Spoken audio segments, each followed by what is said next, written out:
Om Namo Bhagavate Vasudevaya. Om Namo Bhagavate Vasudevaya. Om Namo Bhagavate Vasudevaya. Om Namo Bhagavate Vasudevaya. Om Namo Bhagavate Vasudevaya. Om Namo Bhagavate Vasudevaya. Hare Krishna. It's September 11th, 2020, and we're reading from Srimad Bhagavatam, Canto 2, Chapter 7, entitled Scheduled Incarnations with Specific Functions. We're on text 28, Chapter 7, Canto 2. Narayanam namaskritya naram chaivnavottamam devim sarasvatim vyasam tato jayamudirayat. Before reciting the Srimad Bhagavatam, which is the very means of conquest, one should first offer humble obeisances to the personality of Godhead Narayan, to Narayan Rishi, the supermost human being, to Mother Saraswati, the goddess of learning, and to Srila Vyasadeva, the author. Nasta Prayesh Vabhadreshu Nityam Bhagavata Sevaya Bhagavat Yuttama Shloke Bhakti Bhavati Naistiki. Hare Krishna. Okay, text 28. Yat. Bhai. Raje. Rajapashun. Dishatoya. Pitan. Kalan. Tu. Ajivayat. Anugraha Drishti. Vrishya.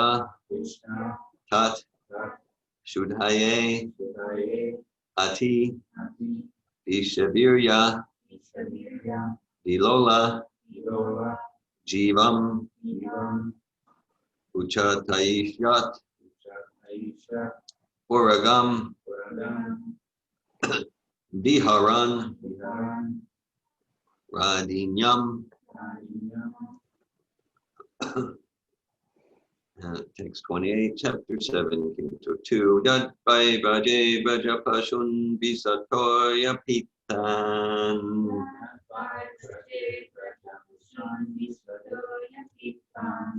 Palams vajiva yadanugraha drishti vrishya.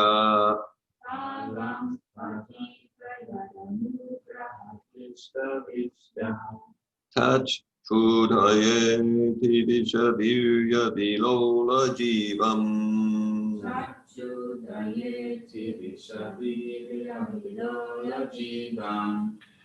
Uchatayi Shaduragam Viharan Radinyam.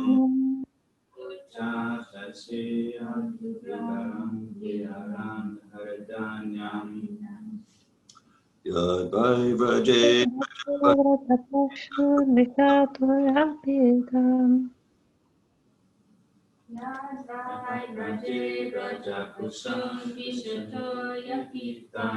Palams tvajiva yadanugraha drishti vrishya.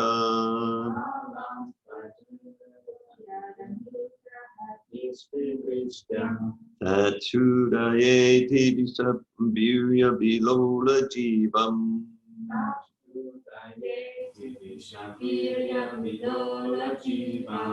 Uchataisya duragam viharan radinyam.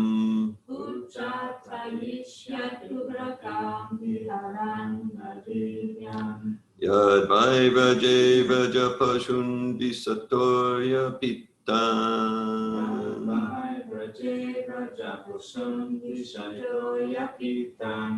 Palams tvajiva yadanugraha drishti vrishya.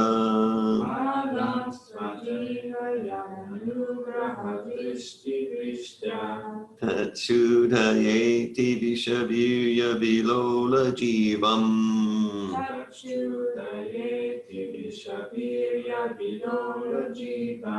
Uchataisya duragam viharan radinyam.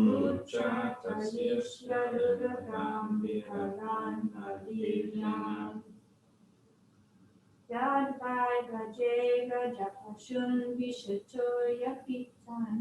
Yad vai braje brajapashun vishatorya pitam. Palam Stvadiva Yadanugraha Drishti Drishya. Palam stvajiva yadanugraha drishti vrishyam. Tachu Dhayeti Vishabirya Vilola Jivam. Tatudayeti vishabhirya vilola jivam. Uchatayishya Rudragam Viharan Radinyam. Uchataishyaruragam viharan radinyam. Yadvai Vrahe Vrajapusha Pashun Vishatoya Pitan. Yad vai braje brajapashun vishatoya pitam. Tanam Tva'avijivayad Anugraha Drishti Vrishya. Palam stvajiva yadanugraha drishti vrishya. Achudayeti Vishaibirya Vilola Jivam. Tatudayeti vishabhirya vilola jivam. Uchatayishyad uragam viharan hridanyam. Uchataishyaruragam viharan radinyam. Would someone online like to recite? Yadvai Vraje Vrajapashun Vishatoya Pitan. Yadvai Vraje Vrajapashun Vishatoya. Alam Stvajiva Yadanugraha Drishti Vrishya.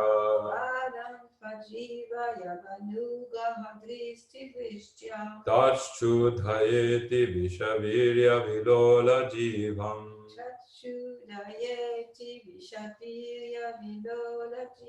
Uchatayishya Duragam Viharan Hridanyam.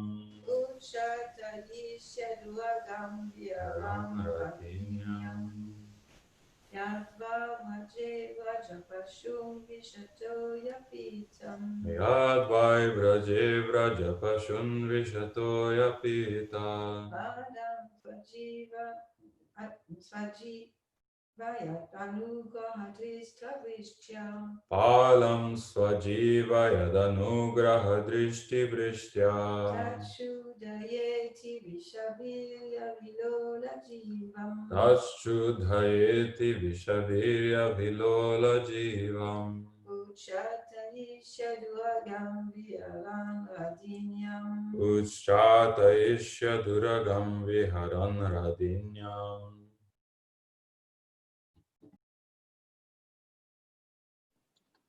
Would anyone else? Yadvai Vraje Vrajapashun Vishatoya Pitan. Yadvai Vraje Vrajapashun Vishatoya pitam. Alam Svajiva Yadaru Anugraha Drishta Vrishya. Palam stvajiva yadanugraha drishti vrishya. Tachudayeti Vishavirya Vilola Jivam. Tatudayeti vishabhirya vilola jivam. Uchatayish Yadurugam Virahan Hridiyam. Uchatayishyaruragam viharan radinyam. Yadvai Vraje Vrajapashun Vishatoya Pitan. Yadvai Vraje Vrajapashun Vishatoya pitam. Palam Stvajivaya Tanugraha Drishti Vrishya. Palam stvajiva yadanugraha drishti vrishya. Tachudayeti Vishavirya Vilola Jivam. Tatudayeti vishabhirya vilola jivam. Uchatayishyat Uragam Viharam Hradinyam. Uchatayishyaduragam viharan radinyam. Yadvai vraje vrajapasun vishato yapitan. Yadvai vraje vrajapashun vishatoyapitan. Kalam stvajiva yadanugraha drishti drishtya. Alam stvajiva yadanugraha drishti vishtya. Tachudayeti vishavirya vilola jivam. Achudayeti vishavirya vilola jivam.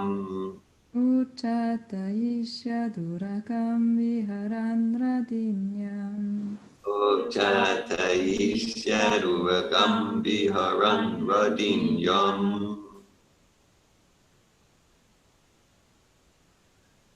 Yat, Yat. one who, One who. vai, Vai. certainly, Certainly. vraje, Raje. at Vrindavan, At Vrindavan. vrajapashun, Rajapashun. the animals thereof, The animals thereof. vishatoya, Vishatoya. poisoned water, Poisoned water. pitan, Pitan. those who drank, Those who drank. palan, Palan. the cowherd men, The cowherd men. two, Two. also, Also. ajivayat, Ajivaya. brought to life, Brought to life.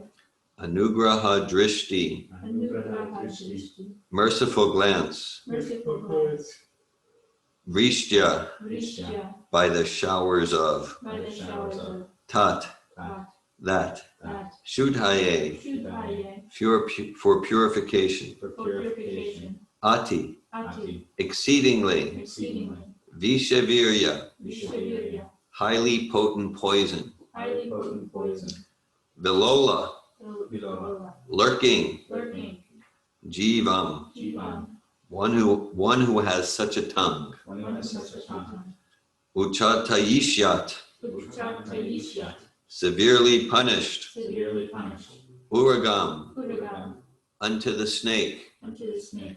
viharan, Viharam. taking it as a pleasure, Taking it as a pleasure. radinyam, Radinyam. in the river. In the river. Translation. Then also when the cowherd boys and their animals drank the poisoned water of the river Yamuna, and after the Lord in his childhood revived them by his merciful glance, just to purify the water of the river Yamuna, he jumped into it, as if playing, and chastised the venomous Kalia snake, which was lurking there, its tongue emitting waves of poison. Who can perform such Herculean tasks but the Supreme Lord? Herculean. Herculean. That's not in the Sanskrit. Well, from Prabhupada's point of view, it is. Yes. Yes. Well, Prabhupada decided that that's the English word that best communicates the Sanskrit. Yeah, that's his empowerment. So there's no purport to that verse. So I'll read text 29. Tat karma divyam ivayan nishayanam davagnin nina suchivane paridayam mane uneshati vadamato pasitantakalam netre pidapya sabalo nadigam yavirya. Tat, that, karma, activity, divyam, superhuman, eva, like, yat, which, nishi, at night, nishayanam, sleeping carefreely, dava agnina, by the glare of the forest fire, suchivane, in the dry forest, paridayamane, being set ablaze, uneshyati, would deliver, vrajam, all the inhabitants of Vraj, ata, hence, avasita, surely, antakalam, last moments of life, netre, on the eyes, pidhapya, simply by closing, sabala, along with Baladev. Anadigamya, unfathomable. Virya, prowess. Translation. On the very night of the day of the chastisement of the Kaliya snake, when the inhabitants of Rajabhumi were sleeping carefreely, there was a forest fire ablaze due to dry leaves, and it appeared that all the inhabitants were sure to meet their death. But the Lord, along with Balaram, saved them simply by closing his eyes. Such are the superhuman activities of the Lord. Purport by His Divine Grace A.C. Bhaktivedanta Swami Prabhupada. Although in this verse the Lord's activity has been described as superhuman, it should be noted that the Lord's activities are always superhuman, and that distinguishes him from the ordinary living being.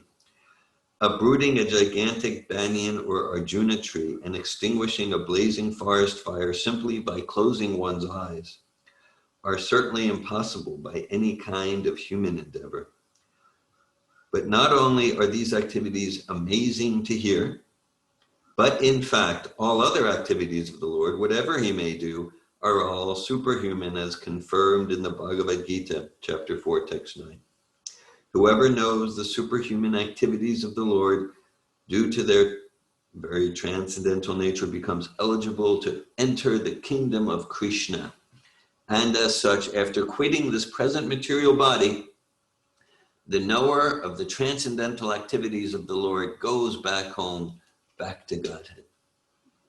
Om Ganatimirandasya Gananjana Shalakaya Chakshurmilitam Yena Tasmai Shri Gurave Namaha Shri Chaitanya Mano Shri Chaitanya Mano Bhishtam Stapitam Yena Putale Svayamupakadamayam Dadati Svapadantikam Vandeham Shri Guru Shri Utapada Kamalam Shri Gurun Vaishnavamscha Shri Upam Sagrajatam Saganaragnatam Vitam Tam Sajivam Sadvaitam Savadutam Parijana Sahitan Krishna Chaitanya Devam Shri Radha Krishna Padan Sagana Lalita Shri Vishakan Vitamscha Hey Krishna Karuna Sindhu Dinabandhu Jagatpate Gopisha Gopika Kanta Radha Kanta Namostute Tapta Kanchana Gaurange Radhe Vrindavaneshware Vishabhanu Sute Devi Pranamami Hari Priye Vanchakalpati Yubhyascha Kripa Sindhubhyeva Cha Patitanan Pavanebhyo Vaishnavebhyo Namo Namaha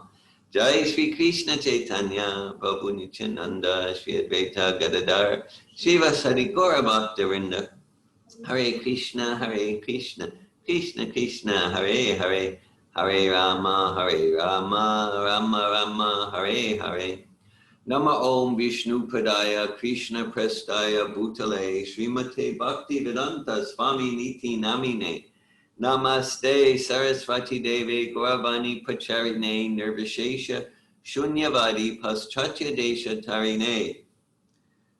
Text 28 of Canto 2 of Srimad Bhagavatam, Chapter 7. Yad Vai Vraje Vraja Pashun Vishatoya Pitan Palam Svajivaya Danugraha Drishti Vrishja Tatchudhayeti Vishabirya Vilola Jivam Uchataisya Duragam Viharan Radinyam. Then also when the cowherd boys and their animals drank the poison water of the river Yamuna, and after the Lord in his childhood revived them by his merciful glance, just to purify the water of the river Yamuna, he jumped into it as if playing and chastised the venomous Kaliya snake, which was lurking there, its tongue emitting waves of poison. Who can perform such Herculean tasks but the Supreme Lord? And text 29, Tat karma divyami vayan nishayanam Davagnina Shuchivane Paridayamane Udeshati Vajam Ato Vasitantakalam Netre Pidapya Sabalo Nadigamya Virya. On the very night of the day of the chastisement of the Kaliya snake, when the inhabitants of Rajabhumi were sleeping carefreely, there was a forest fire ablaze due to dry leaves, and it appeared that all the inhabitants were sure to meet their death. But the Lord, along with Balaram, saved them simply by closing his eyes. Such are the superhuman activities of the Lord. Hare Krishna, Haribo. So Lord Brahma is continuing to describe Ete Chamsakla Pumsa Krishnastu Bhagavan Swayam. Krishna, the source, Sri Bhagavan, the source of all incarnations, the source of all energies, Mata, that Aham Sarvasya Prabhavo Mata Sarvam Pravartate Itimat Vabhajantimam Buddha Bhava Samanvita. Krishna is the source of all material and spiritual worlds and energies, and to the extent that one realizes this, then one naturally surrenders with all their heart to Ishvara, the supreme control. Ishvara Parama Krishna. We're all controllers. We're all gods to some extent. We all have a sphere of control. Krishna is the supreme controller. Ishvara Parama Krishna Satchidananda Vigraha Anadir Adir Govinda Sarva Karina Karinam. He's the cause of all causes. His body is eternal, made of bliss and knowledge. And so is ours. So is ours. That our our original state is a spiritual body, a spiritual vigraha, a spiritual form, made not of this stuff, made of eternity, knowledge, and bliss. And so Lord Brahma in this chapter is describing so many incarnations, and now he's describing the source of everything, the personal source of everything, Sri Krishna. And right, so Brahma uses the word superhuman, and Prabhupada addresses that in the purport. Brahma is going to go on for a few more verses about the pastimes of Krishna. So the idea is, well, okay, superhuman, like if we saw a little boy or a grown adult just kind of like devouring a forest fire and saving people's lives, or just a baby crawling and then able to pull down 2 huge trees, like, so that's superhuman. Now we discussed the other day, it's like, well, there are, from what we read in the Vedas, there are yogis who have mystic power, who can do, they can create a planet, and they can, Prabhupada describes like someone can go to another part of the world and get a mango from a mango tree and bring it out, and yes, so there's all sorts of mystic powers. He says, so what's special here? So what Prabhupada's emphasizing here is even when Krishna is doing something that ordinarily we wouldn't see as Superman, as superhuman, like if he's trying to bring his father's shoes, but his father's shoes are very heavy, so he can barely carry them. They're wooden shoes, right? So like, well, that's okay. Well, that's just like ordinary for a little baby. Or if he's driving his friend's chariot, okay, so he's driving a chariot, or he's playing wrestling, and when he loses, he carries his friends on his back. That's what losers get. Okay. So like, even if he's doing things that we wouldn't, so Prabhupada's emphasizing that's superhuman too. That's superhuman too, and this bhakti yoga is about developing the eyes and the ears to perceive that. So Krishna says, Avajananti mamuda manushim tanumashita param bhavamajananto mamabuddha maheshram. So he says that when I descend in human form, okay, but really the human form, we can say Krishna's form is human-like. I mean, that's the way to say it in English, but our form is Krishna-like, okay, because the original form comes from Krishna, like that. All right, so he said, when I descend the human form, yeah, though Chivya Guna Mayer Baber, Evi Sarvavidam Jagat,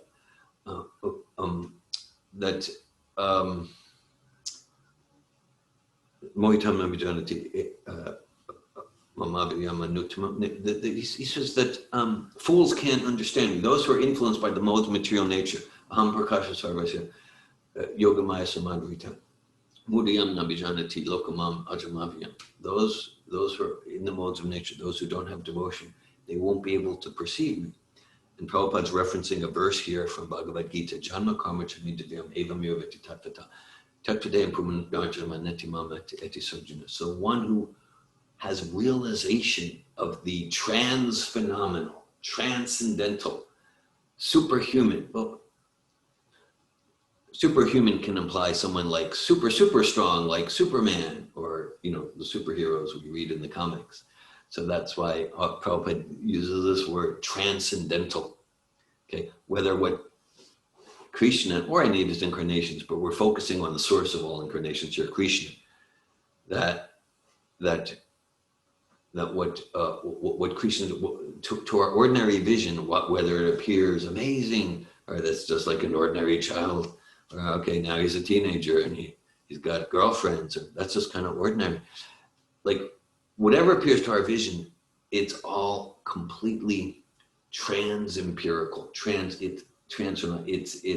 it's of a completely different quality. It's of a completely different quality.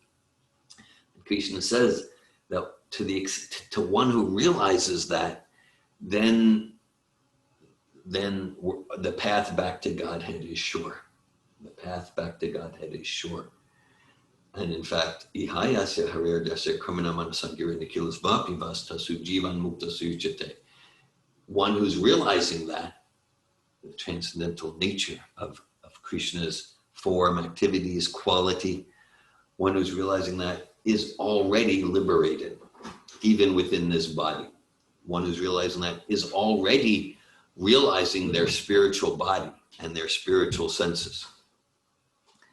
So it's described in the Nectar of Devotion. Atashri Krishna namini nambhaved graham indriyai sevan mukhi jivada saimeva spratyada.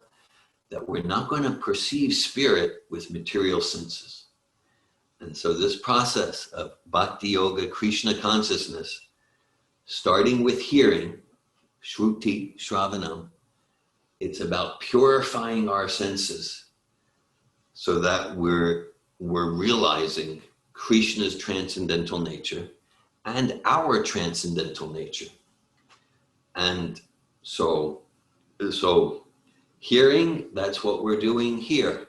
We just read 2 verses from Bhagavatam. Prabhupada often emphasizes every syllable, every vibration in Bhagavad Gita, Srimad Bhagavatam, Sri Chaitanya Charitamrita is completely transcendental.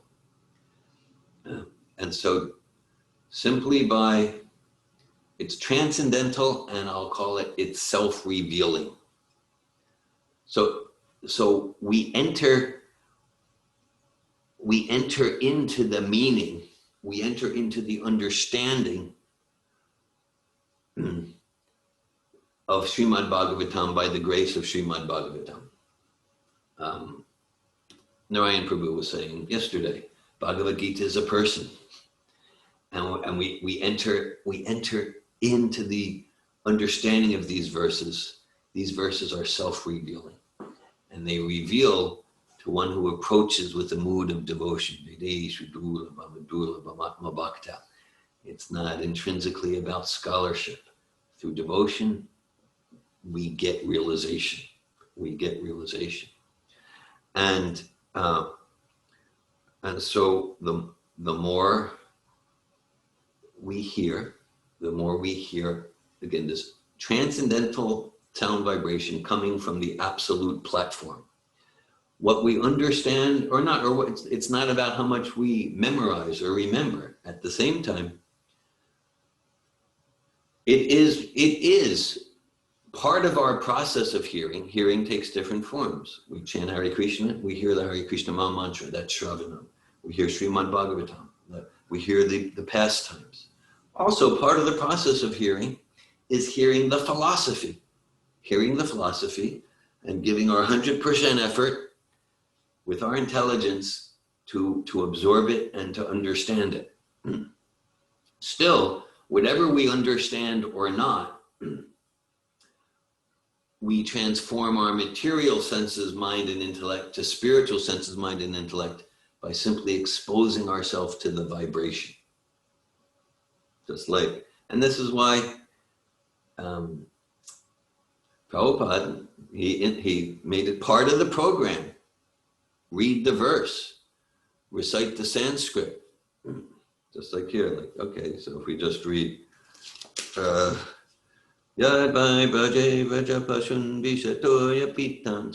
understands it? I don't understand it, okay? But we recite the Sanskrit, right? Because Prabhupada knows that you understand, you don't understand. But it's purifying just to recite the verse. And there's some recordings you can hear before lectures, or just the whole recording is Prabhupada just reciting the Sanskrit and teaching his disciples how to recite the Sanskrit. The idea isn't like, to be a great devotee, you need to become a Sanskrit scholar. It's not the idea. Prabhupada just wants us to be exposed to this vibration, whether his English translations or the Sanskrit. And it's not intrinsically about remembering or understanding. I was hearing a lecture recently, and Prabhupada described, because there's the Shrutidar. Shrutidar is one who remembers by hearing once. And that's why, like, historically, right, before 5,000 years ago, there's no evidence of writing. So the typical explanation, the modern explanation is, well, people hadn't evolved enough in their intellect to write. They were like cavemen. So we can take the same evidence or lack of evidence, no evidence of writing, and give it, the Vedic interpretation is, yes, people were so sharp and evolved that they heard something once and they remembered it for the rest of their life. So there was no need for a pencil or a keyboard. Scratching on paper. Scratching on paper, ugh, exactly. So this is actually the truth. Prabhupada describes that, he said, even when, he said there was a court battle, there was a case between two Britishers. So I don't know if it's early 1900s or the 1800s, but I mean, not so long. We're not talking about like the Vedic age of thousands of years ago, or even the age of the Goswamis hundreds of years ago. But Prabhupada says there was a court case, and there was an argument, and there was the judge between two English people in India. So either early 1900s or 1800s, let's say. And he said, so one of the fellows made his case, and so the judge said, well, do you have any witness? He said, well, there was this one pandit there. There was this one pandit there, but there was no one else. So they brought the pandit in, and the pandit spoke no English, didn't speak a word of English, just like a pandit, Vedic pandit. But the judge, through translation, said, well, okay, what did you hear? And Prabhupada said, it was just like a tape recorder.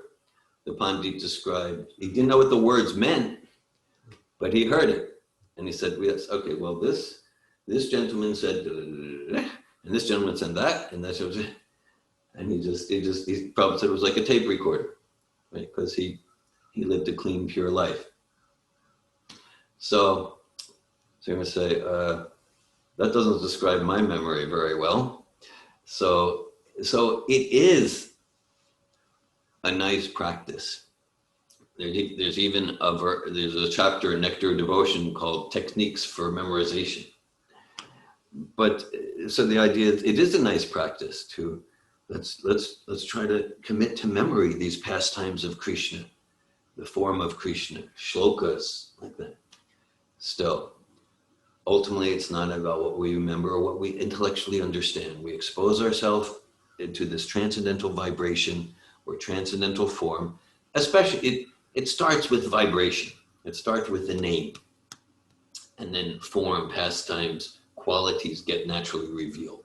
But the emphasis is start with the name. That's why the chanting Hare Krishna is so emphasized. And whatever we understand or don't, we get purified, and then more and more we achieve direct experience. Evam prasanamanaso bhagavat bhakti yogata bhagavat tatvijigyasa mukta sangasya jayate. That as one comes to the mode of goodness, and then in contact, the mind becomes enlivened by contact with the personality of Godhead, and one achieves, Prabhupada translates it, direct, empirical, scientific realization of the Supreme Personality of Godhead in the stage of complete liberation from all material association.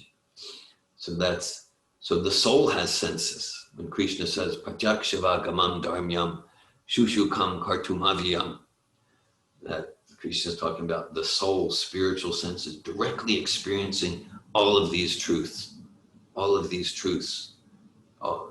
spiritual truths, including the truths of Krishna's appearance, form, qualities, activities, their transcendental nature. And yes. So this is the process, and our opportunity, the strong recommendation for the human form of life is like, there's no force, and strong recommendation is make this your goal, right? Personally, I haven't heard anyone come up with a better goal for life, a better purpose, a better motivation. Make this their goal, your goal. Realize yourself as a spiritual being, not matter, and make it, get intentional, get intentional to liberate yourself from this kind of embarrassing material condition.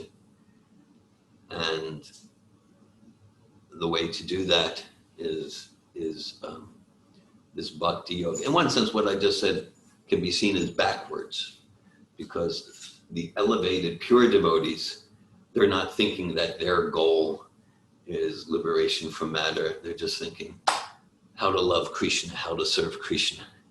And of course, with that mentality, there's no attraction to matter. But it's actually to make our goal, yes, I want liberation from matter, from material misery. I get it. This is a temporary place of suffering. I get it. I want out of here. What's the process? Service to Krishna. Okay, I'm going to do it. Okay.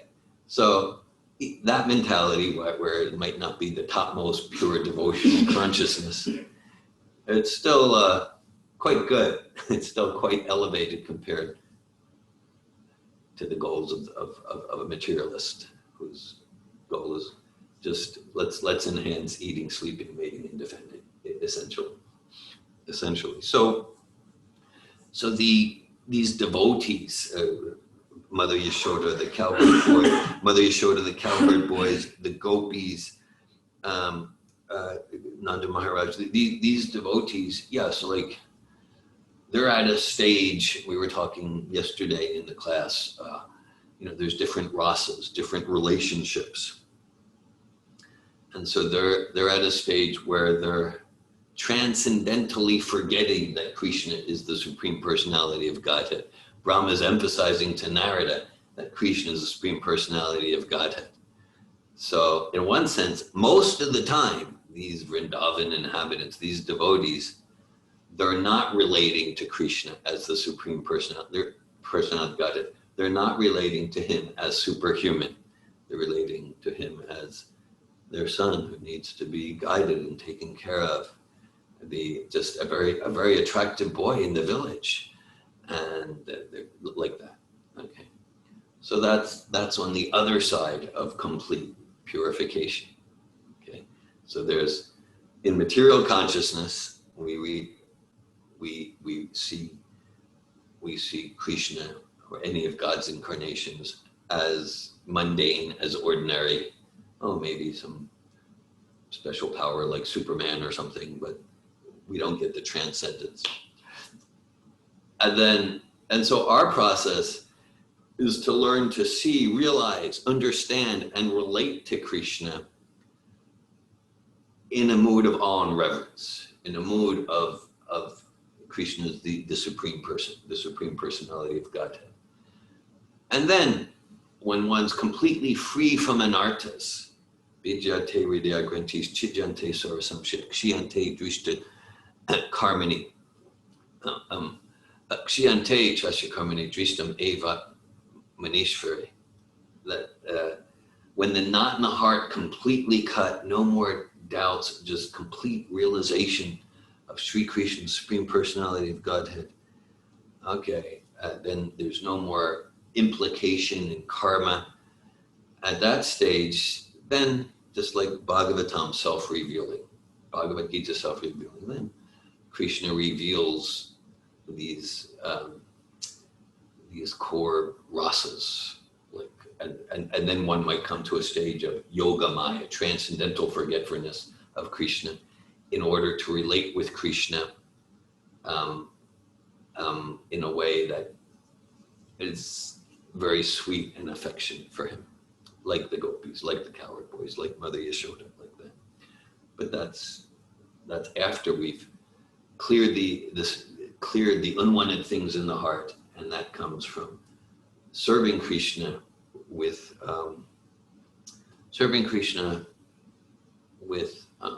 determination. Even Prabhupada says, even if we have deities of Radha Krishna, we worship them in the mood of Lakshmi Narayana. We worship them in the mood of awe and reverence. Okay?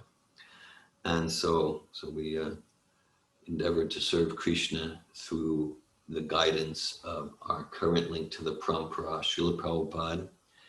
And this, so it's one thing, like if we have like a casual interest, and that's nice, because there are some aspects of devotional service that just, even to our conditioned self, oh, kirtan, samosas, prasad, wow, some aspects can be very, very nice, and that's wonderful.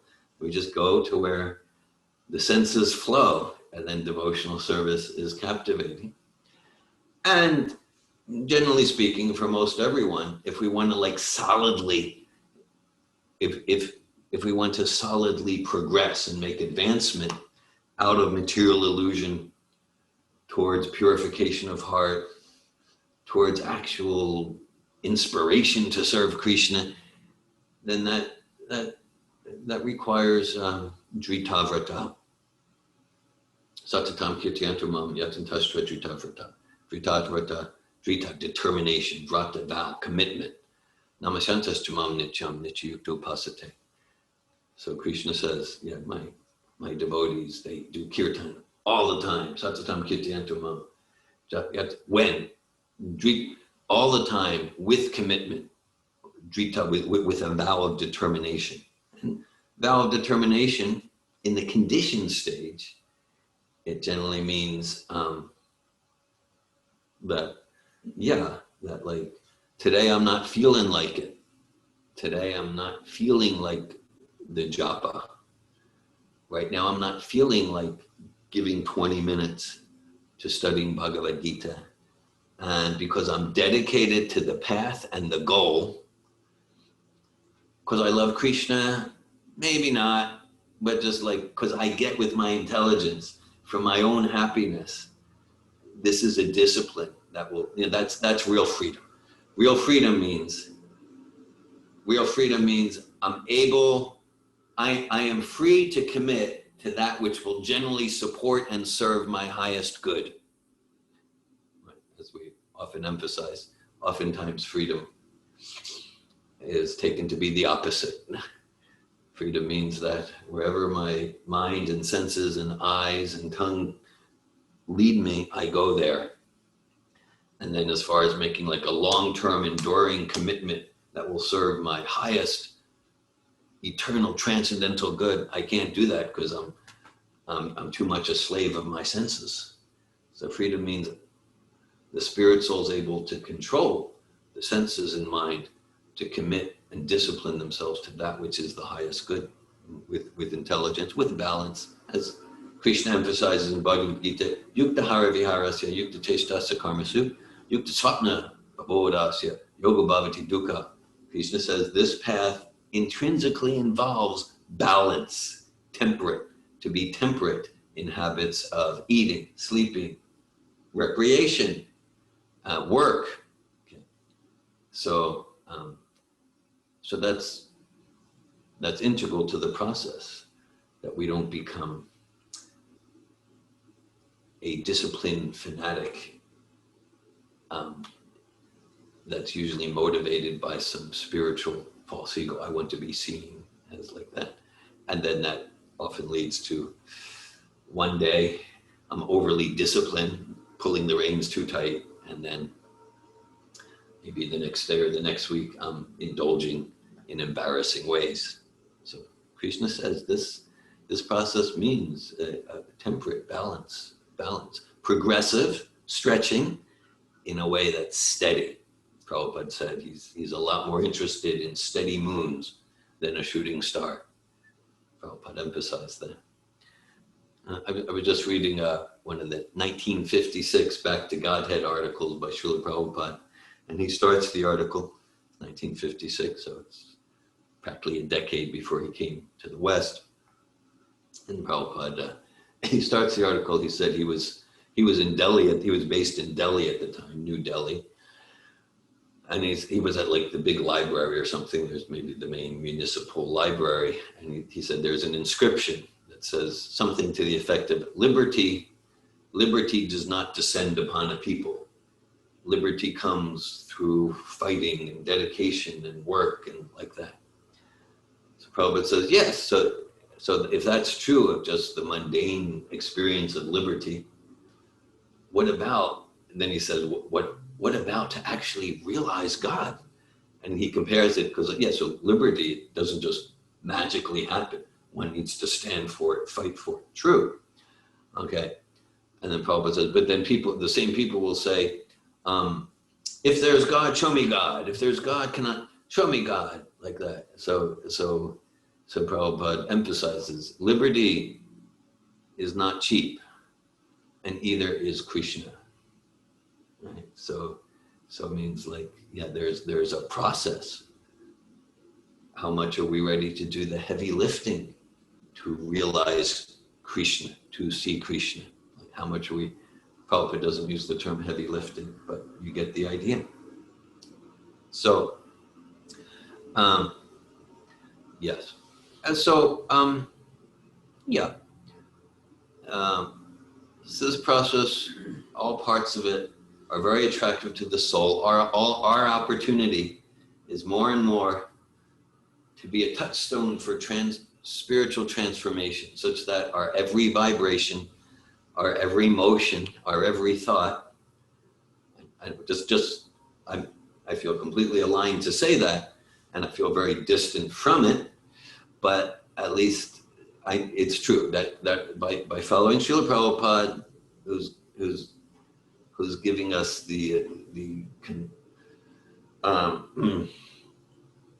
who's giving us the distilled essence of this process of bhakti yoga.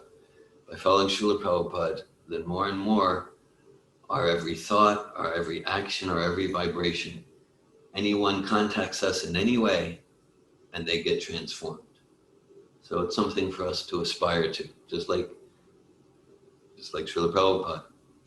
And so that someone has any contact with the devotees, maybe because the devotees served them a sweet ball, or they just saw the devotees' quality. It's like, there's something different about this person. And and maybe even the devotee didn't preach philosophy or give him a sweet ball, or they just come in contact with kirtan. And in that way, we're being gurus. We're continuing the parampara. Yare Dekatari Ka Krishna Pradesh Amara Gai Guru Hanatari Hidesh. Lord Chaitanya, he would transform people, transform their hearts, and his basic instruction: whoever you contact, wherever you go, whatever you do,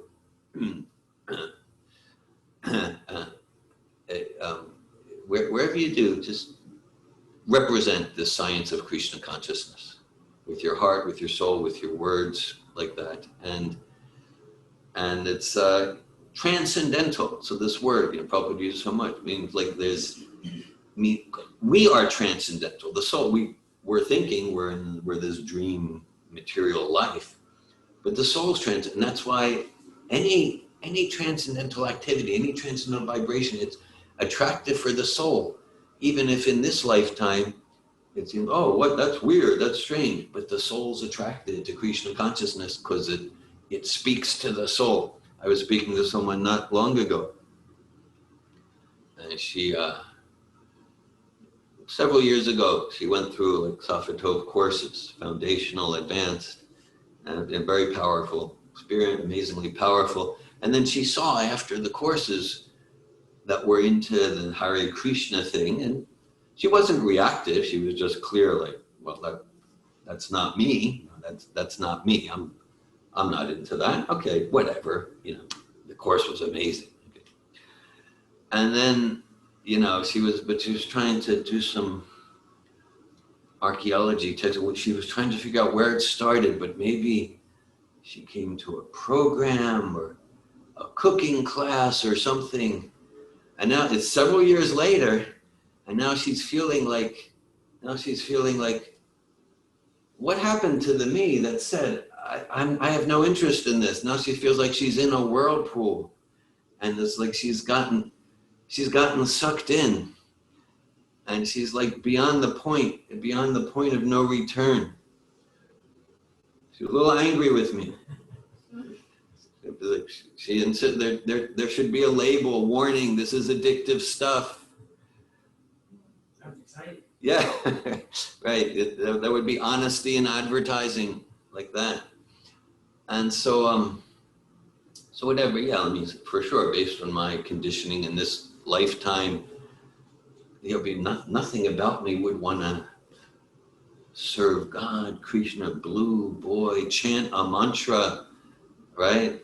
Hare Krishna, Krishna Krishna, Hare Hare, Hare Rama, Rama Rama, Hare Hare, for hours every day. That's crazy. Right? Prabhupada's first publication, his first pamphlet when he got to America, of course he had his first canto of Bhagavatam, but his first pamphlet, he entitled it, Who's Crazy? And so that's the thing. So it's obvious from the condition I grew up with, it's obvious the Hare Krishnas are crazy. I mean, I won't say everyone has their choice, but like that's obviously crazy. And then as we apply our intellect to why are the Hare Krishnas doing what they're doing, if we begin to experience a bit of the lifestyle and the joy that's there, and then kind of like, well, as crazy as it looks, actually, this is making sense. I mean, no, it's not. No. But then a month later, a year later, well, I can't, that's what happened to me after years. Most of you know my story. It's like, I couldn't deny, this is making more sense. Not even like, I guess maybe not completely crazy. Like, no, it's actually making more sense than anything, than secular humanism or like that. And then at some point, then we get to the point of no return. Okay. So, all right, I'll read the verse again.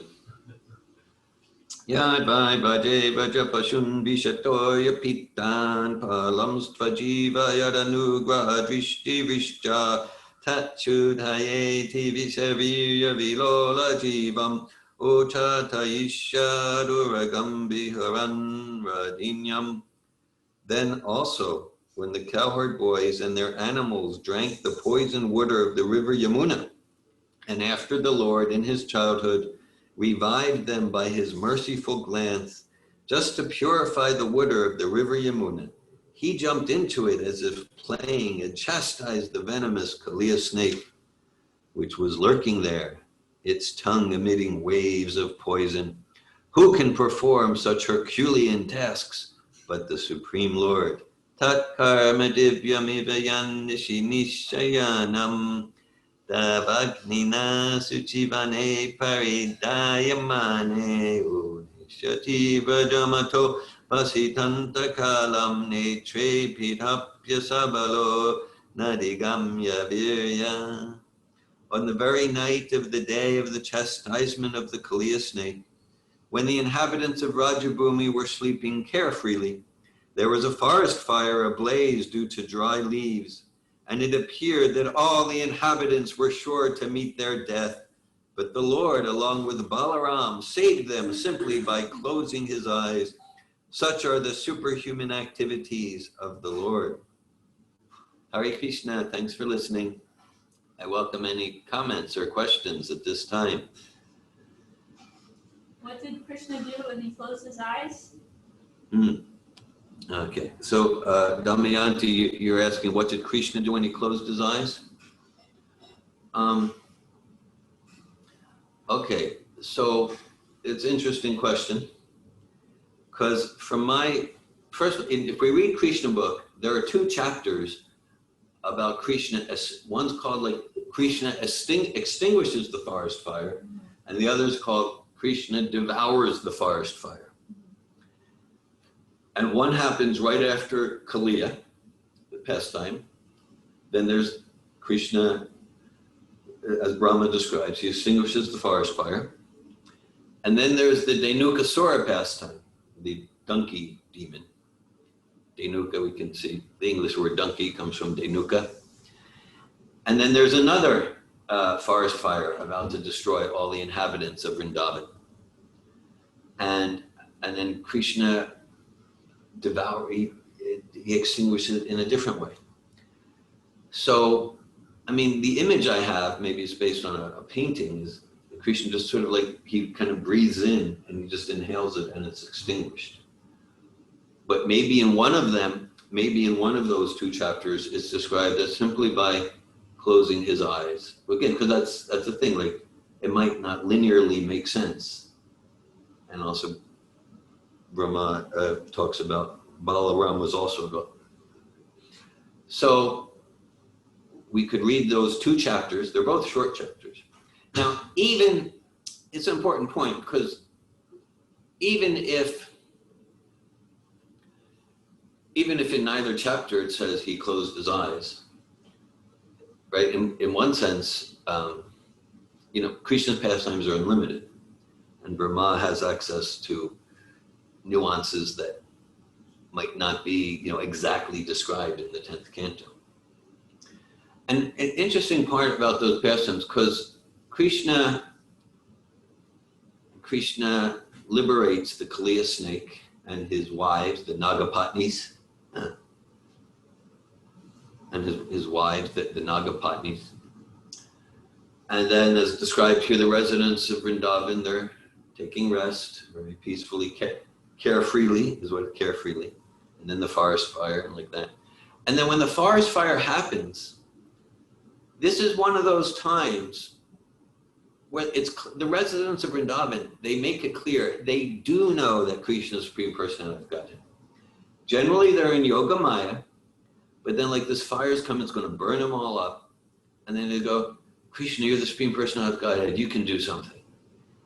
It's just like Mother Yashoda got a glimpse of who Krishna really was when she was looking to his mouth and saw the whole infinite regress of all the universes. So again, it might not sound like in a linear way, it makes Krishna extinguish the forest fire by closing his eyes. But that's kind of the point. Like it's not meant to conform to like, well, did he get a fire hose or something like that? Thanks for your question. I have another question. Yeah, Damayanti.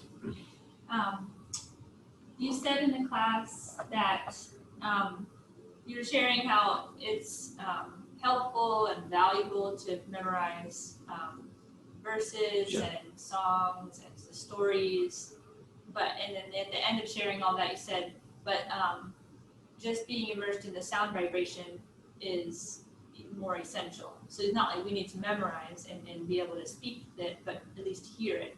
So Shravanam.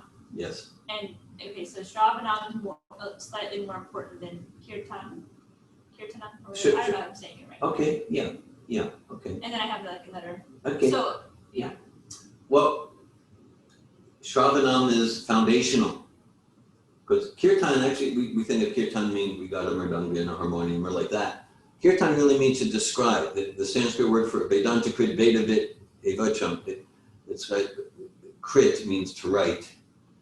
It means to describe. So that's the root of kirtan. It means we're describing the glories of the Lord. So we can't describe, we can't do kirtan unless we've heard. We'll do kirtan whatever we've heard. So you might say, I mean, they're both equally transcendental, but Shravanam is the most foundational. That's a fact.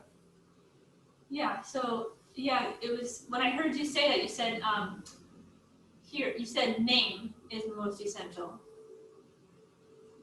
And then you said next is form, qualities, pastimes.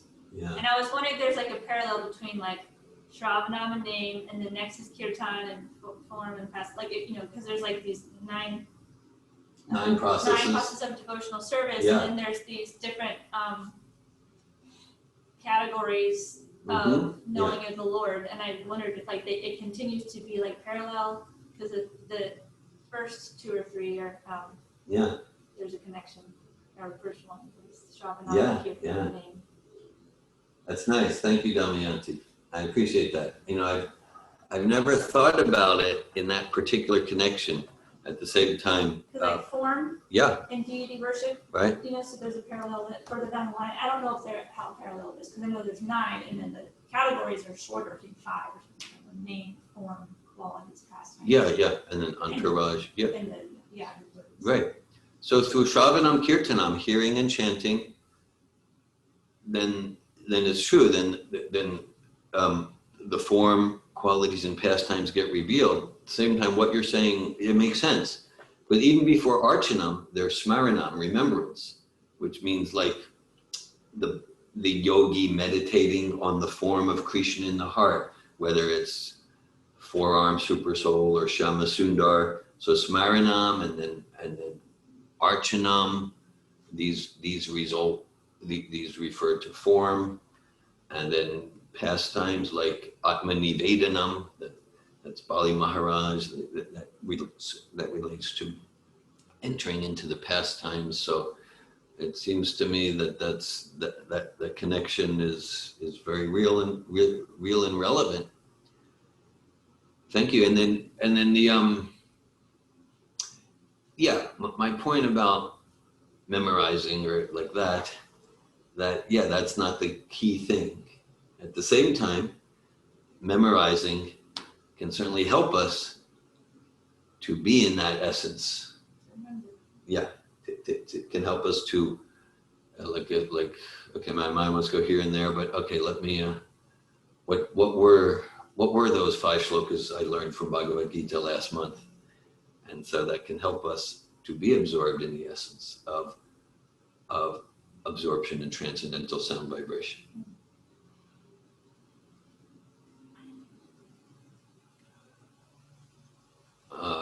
Bhakti Yoga Retreat.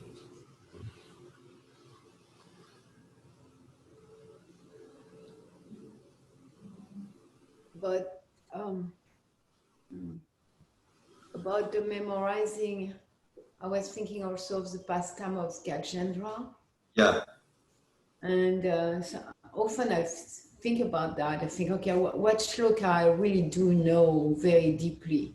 Okay, I know also shloka of the morning program. Right. They're ingrained in me. And then there is a few others, but other shloka, it's kind of effort. They're not just coming out. And I'm remembering that pastime of Gajendra, that he was in a different form. He was in the form of an elephant, but because in his previous life, he had integrated some prayers, some shlokas. Then in his life as an elephant, those shlokas were so deeply within his subtle body, we'll say, that it allowed him to call upon the Lord, who then saved him. So that's also a way to think about memorizing. It seems that he could, if we really integrate it very deeply, could carry in in subsequent life, not Yeah. something in this lifetime. Thanks for that. Thank you, Melanie. It's a powerful point, right? Because we got, what's deep inside there? Of course, we all have the shloka memorized. Hare Krishna, Krishna Krishna, Hare Hare, Hare Rama, Hare Rama, Rama Rama, Hare. That's a shloka. It's a Vedic shloka. And you might say it's the most important shloka but that is a Vedic shloka. So you say, oh, I don't know any shlokas. Jai Shri Krishna Chaitanya Prabhu Nityananda Shri Dvaita Shiva Sari Gaur Bhaktivinoda. It's a Vedic shloka. Nrsingadev mantras. So we all know shlokas. Some Saradava Nalalita Loka. We all know shlokas. Pranam mantras. The pranam mantras, Prabhupada's pranam mantras. Exactly. Yeah. So, right. And so Malini referenced the pastime of Gajendra, which we heard about earlier in this chapter and is described extensively in the 8th canto. So Gajendra was in the form of an elephant and he was losing an epic battle against the crocodile because he was in the water, because he was not situated properly on land. Prabhupada uses that to say, like, be in whatever ashram that will best serve you to fight Maya the best. Don't try to be in some artificially renounced ashram just for show, and then you're weak, you can't fight Maya. So be in the ashram that's going to serve you best to be able to fight Maya. Prabhupada goes there in the purports. So anyhow, Gajendra is in a desperate situation, and then he calls out to the Supreme, and from a previous life, there's these shlokas, these mantras deep within, prayers to the Lord, and they come out of him. So very, very beautiful pastimes, and so memorizing shlokas, and then we make them part of us. And it requires discipline, requires effort of memory and going over, and then they're part of us, and then that replaces different nonsense that I have memorized that's deep within me. Of course, the nonsense, it's not deep within the soul. These mantras go deep within the soul, right? But as long as we got nonsense in there, well, that kind of ruins our life day to day.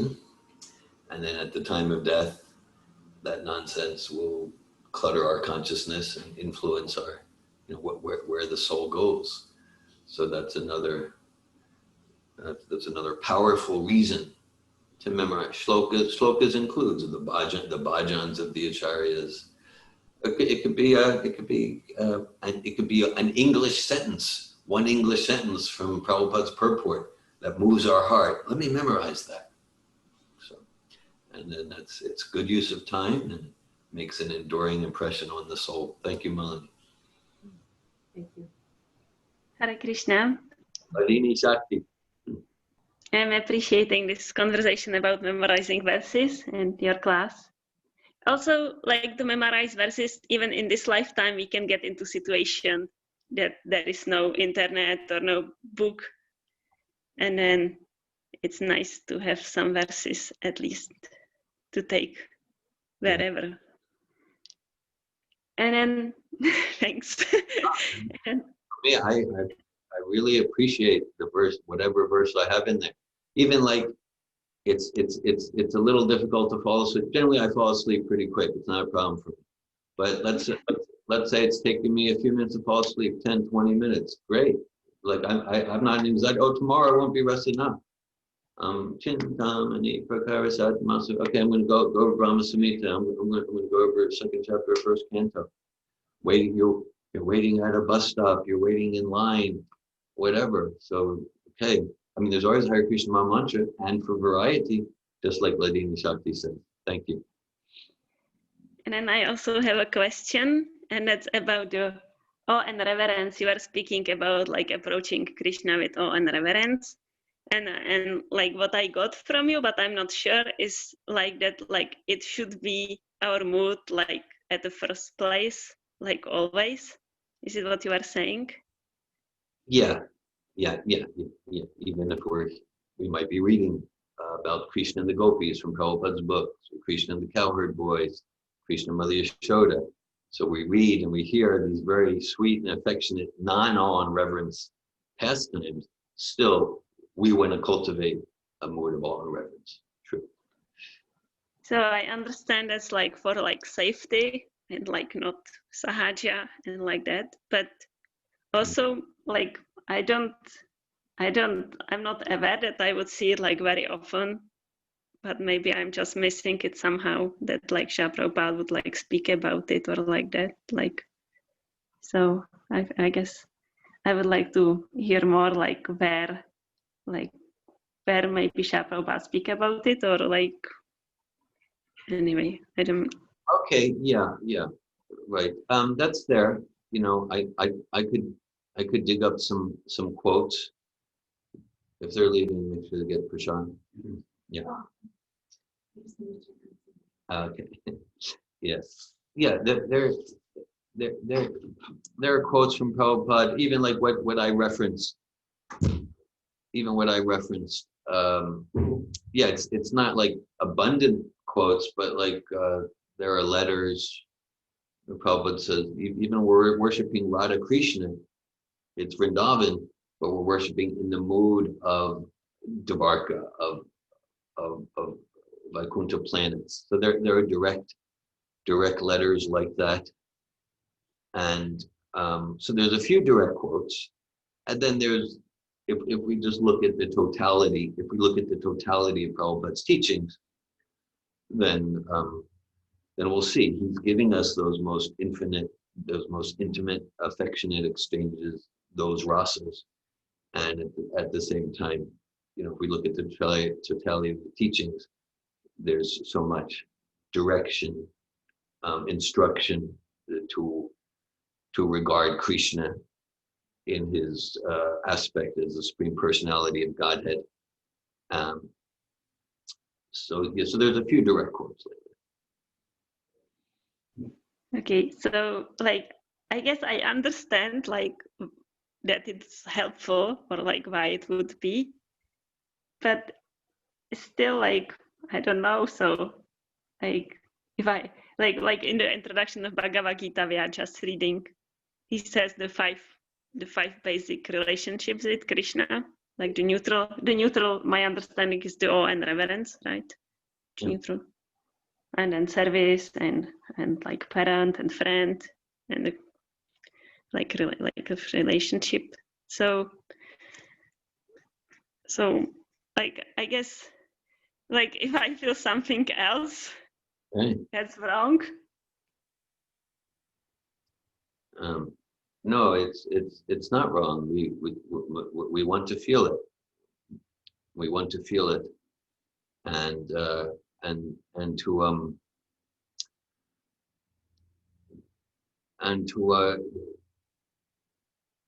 to be with those transcendental sentiments internally, while not to deny, and at the same time to practice sadhana bhakti in the mood of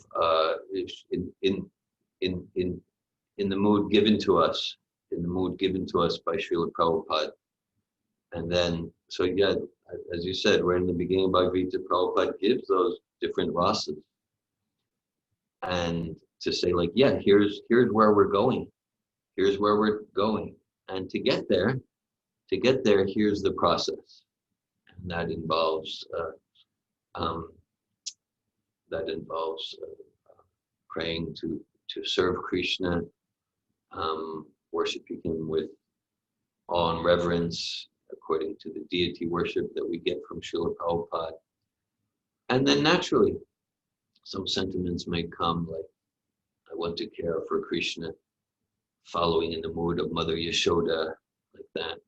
You know, not to let those sentiments distract us or deviate us from the process Prabhupada gave, but let those sentiments enrich and inspire our enthusiasm to follow the process Srila Prabhupada gave, which is mainly about serving and worshiping Krishna in awe and reverence. And then those sentiments, they purify and they grow more and more. So no, it's not, they're not wrong, they're natural. Okay, thank you. Thank you. Hare Krishna. Hare Krishna.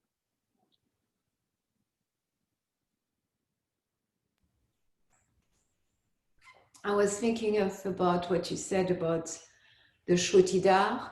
Yes. And I was thinking, let's say in 1,000 years from now, or even now in a sense, people thinking of time when there was no computer or iPad or cell phone, smartphone, whatever. Yeah. And thinking of the people that were living without those, they must have been like ignorant people, incapable of doing anything. Like recently, I had a conversation with someone, and for that person to imagine traveling the world without a cell phone or smartphone or internet as something quite impossible or something like that. So I was relating to what you're saying yeah, we can imagine that also happening in a few thousand years of people like having a time when without the internet and really considering people without the internet or people before internet as kind of uneducated or unknowledgeable or incapable in comparison to having internet, when the internet will become something that's so part of the, which is already there, but even more so kind of part of the human way of living. I think that's a great example. Thank you. And it's really like the same example, because I do, well, now we have writing like that. So like it's hard to conceive that, well, if before writing, people remembered things, heard it once for their whole life. So even like the internet example, or even pre-internet with calculators like that. So as the technology advances, fewer and fewer people can quickly, spontaneously do long division in their head. Right? It can just do quickly. What's that? Or spell? Yeah. Right. And so so it's a very true example. It's a so we think, oh, that was primitive, but people had more faculties. Similarly, in the what was particularly striking for me about what Prabhupada shared in that lecture, because we think of the Shrutidar age thousands of years ago, and maybe the age of Goswamis, like the Goswamis and a few others had that. But Prabhupada was saying even when the British ruled India, there were Pandits who they weren't contaminated, lived a pure life, and they remembered everything. Thanks for that, Melanie. It's I'll surely use that example. My father, he could do mental math really well. He would like race kids on their calculators. Yeah. They would like beat them sometimes. And so that's not existent anymore. So maybe in a few decades or a few generations, it'll be like, well, it's impossible to do mental math. Right. Yeah. They didn't have the ability to do it before the internet or something. So it could be Very similar thing. Very similar thing. Yeah. I used to have all my friends' phone numbers memorized. There you go. In my 20s, in the early 30s, I held off on getting the cell phone that saved contacts. Yeah. Phone numbers, so I didn't have contact list in my cell phone. And I remember this is the edge there with people being impressed that I had everyone's phone numbers memorized. Right. It's just like, I still remember those numbers, but I don't remember anyone's new numbers because I don't need to. These are great examples that really reinforce the point. The technology is a sign of advancement of intelligence. No, it's actually a manifestation that people's intelligence is becoming more dull.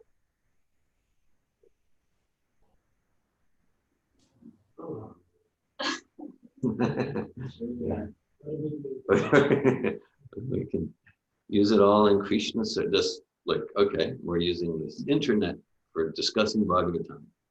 And in this way, it is spiritualized. It is Krishnaized.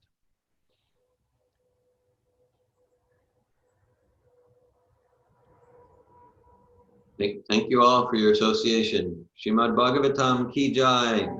Jai. Shila Prabhupada ki jai. Jai.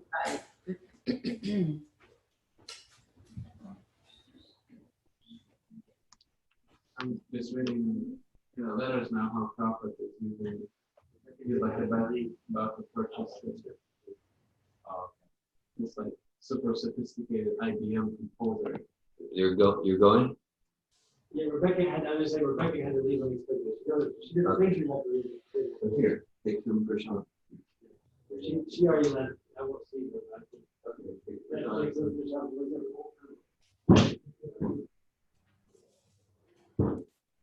We are really not doing well when we have guests, huh?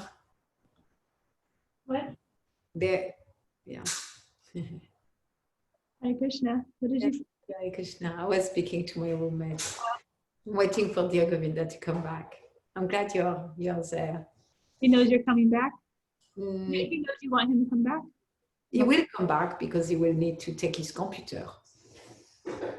He's like doing something in the kitchen.